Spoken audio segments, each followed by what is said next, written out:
I'm here with Rockies outfielder Carlos Gonzalez. And Cargo, tell me how you spent your off season and what was the most interesting or unique thing that you did? Well, I did a lot of things. But first of all, I was just focused on my wrist, trying to heal, trying to get better. I worked with the Winter Ball team and the trainers and everything when I was back home.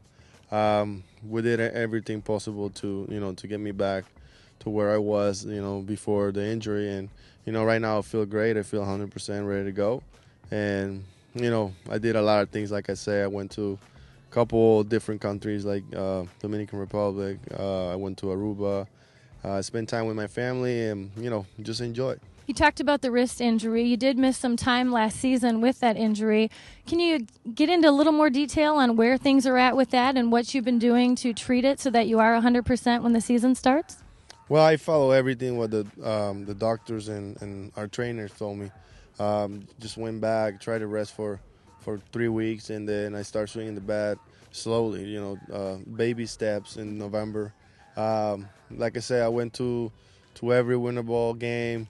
Of course, not playing, but just doing my work, trying to get the work in, run the bases, hit, do the treatment. And, I feel really happy because they helped me. They helped me to get back to business. And, like I said, I'm really excited to play. Are you aware that Mr. Kadir is an amateur magician? Have you seen any of his tricks yet? Yeah, well, when I had the chance when we were in the Fan Fest, he do a lot of couple trick. It was amazing. He's a great guy. Like I told you, we spend time together in the clubhouse, and we're really excited to have him. Absolutely. Well, we're looking forward to seeing what both you and he can do this season. Cargo hit .295 last year with 26 homers, 92 RBIs. Expect much of the same this season from Mr. Cargo himself. In Scottsdale, I'm Vanessa Hughes. I'm here with new Rockies outfielder Michael Kadir. And you probably know Michael is a heck of a ball player, but you might not know he's also an amateur magician. Michael, can you tell us how you got interested in magic? Yeah, I was about 9, 10 years old, and I was always infatuated with illusions and the reactions that people would get when they did magic tricks. And I learned a basic trick back then, and would take it to summer camps or whatever and show my trick, and somebody would show me theirs. And got to about high school and started learning certain techniques, and then started making tricks up on my own. So, I think I made probably 4 or 5 tricks up and taking them to different spring trainings, and it allowed me to get an icebreaker, especially my first big league camp with the Twins. If you're 19, 20 years old and you're going there with all these older guys, and it gave me something to spark conversation. So it's been a lot of fun, and just the reactions from guys. Absolutely. Well, we're going to see if Michael can work some magic on me here. Let's see what you got. So first thing I want you to do is just make sure there's nothing in that box. Okay. Nothing in there, as far as I can tell. We're safe, Empty. Right? Okay. All right, so we're safe. So, anytime you want, what you do is you'll just tell me when to stop. Stop. All right, and you'll take the bottom card. The bottom card. Okay. All right, so that's your card right there. You can show the camera if the camera can see it. No looking. I'm not looking. I'm looking on center field. Okay.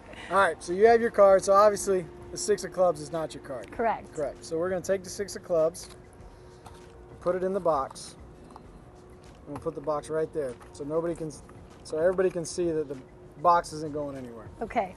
Now you're going to look and see if that's still your card. Still my card. And you're going to show the camera it's still your card. And then you're going to put it anywhere in the pack. Okay. All right. So the first element of the trick is first I got to find your card. Right.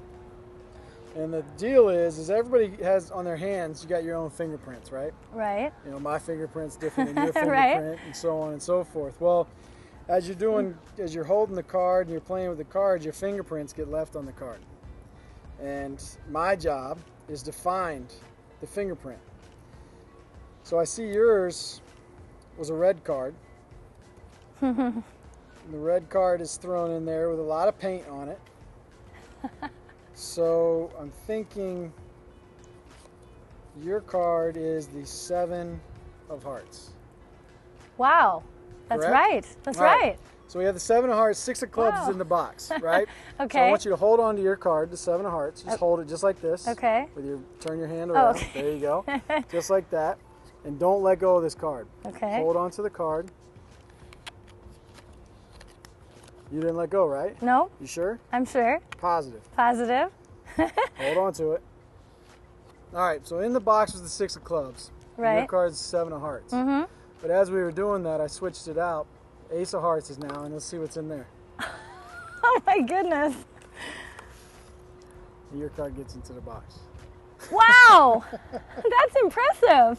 Thanks. Oh my gosh. I guess I'll never know Michael's secrets. But with Michael, the magician, this is Vanessa Hughes at Rocky Spring Training in Scottsdale, Arizona. I'm here with the newest addition to the Rockies pitching staff, righty Jeremy Guthrie. And Jeremy, you were scheduled to go to arbitration with the Orioles on the same day that you found out you were traded to the Rockies. What was your reaction when you found out that you were coming to Colorado? Well, it was a great trade, a unique opportunity for me and my family, and we enjoyed the heck out of Baltimore, and it was 5 years there, and to get a chance to come over to an organization that's built to win this year and trying to get back to where they've been the past couple of years is it's a lot of fun for me. Now, I know you were the Orioles' opening day starter last year, and you've pitched over 200 innings the last 3 seasons, so you definitely are a workhorse, so to speak. Where do you see yourself fitting into the Rockies' rotation this season? Well, I'm very unfamiliar with the pitchers here. I've seen a few of them on TV games as we wrap up on the East Coast and, catch a guy like Chacin or Rogers I remember watching pitch. So I really don't know where I fit in. I'm just going to be a guy that comes in and hopefully prepares well and gives myself a chance to help the team win each time I'm out there. And I'll take the ball whenever they give it to me. So that's really the key is staying healthy, being able to make all of your starts and hopefully log a lot of innings and make them quality innings. And that's my goal each and every year. You mentioned you are a person who enjoys being on a bike. I won't say an avid cyclist because he corrected me.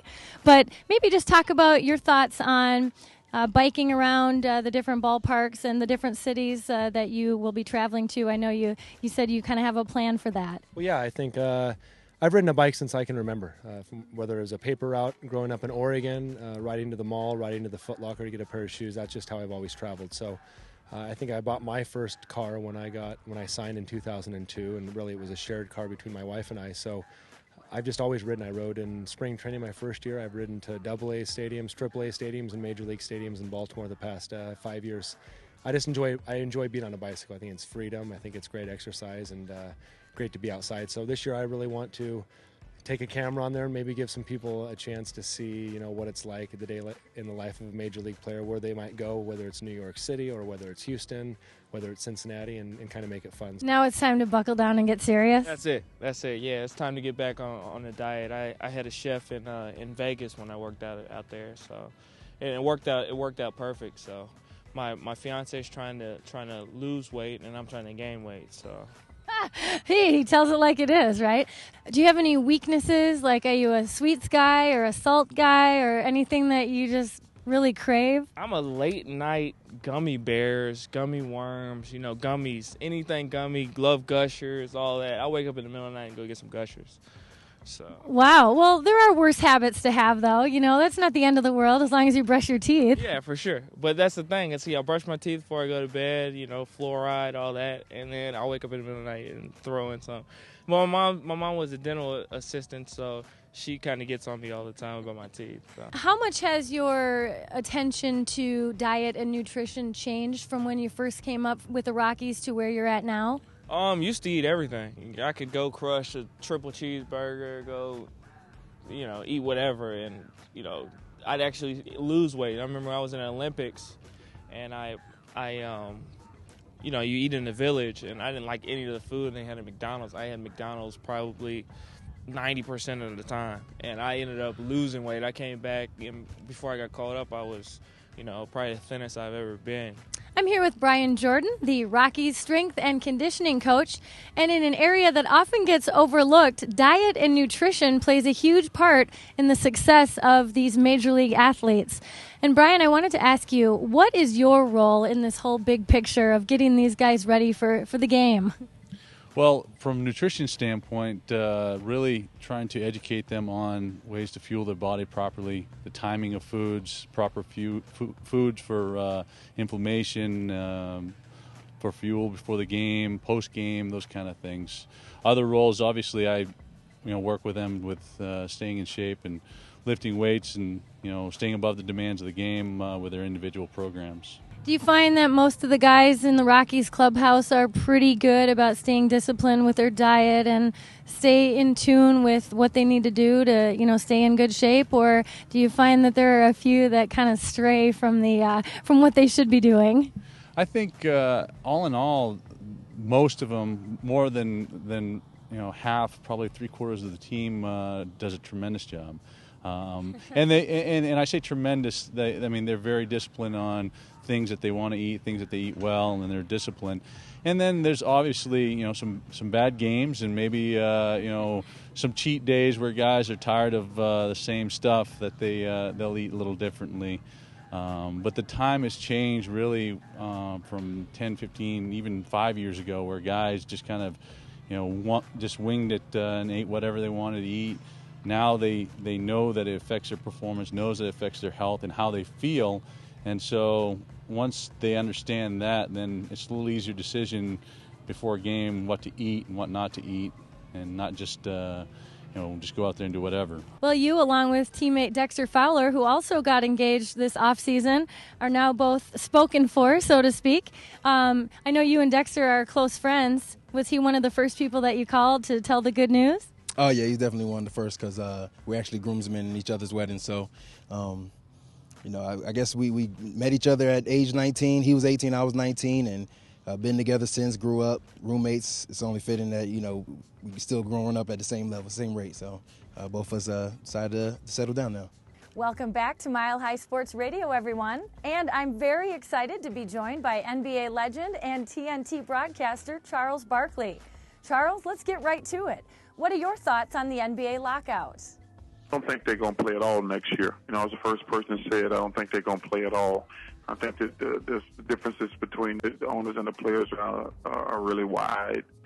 Number one, they got financial issues, but also the thing where all the stars want to play together and in major markets that really hurts the small market teams, and that business plan won't work for the NBA. The league claims that 22 of the 30 teams are losing money. Why are teams so broke? It really shouldn't be hard to believe because you think about it. We've been in a recession for 3 years. Advertising avenues are down. But one thing that hasn't been down is player salaries.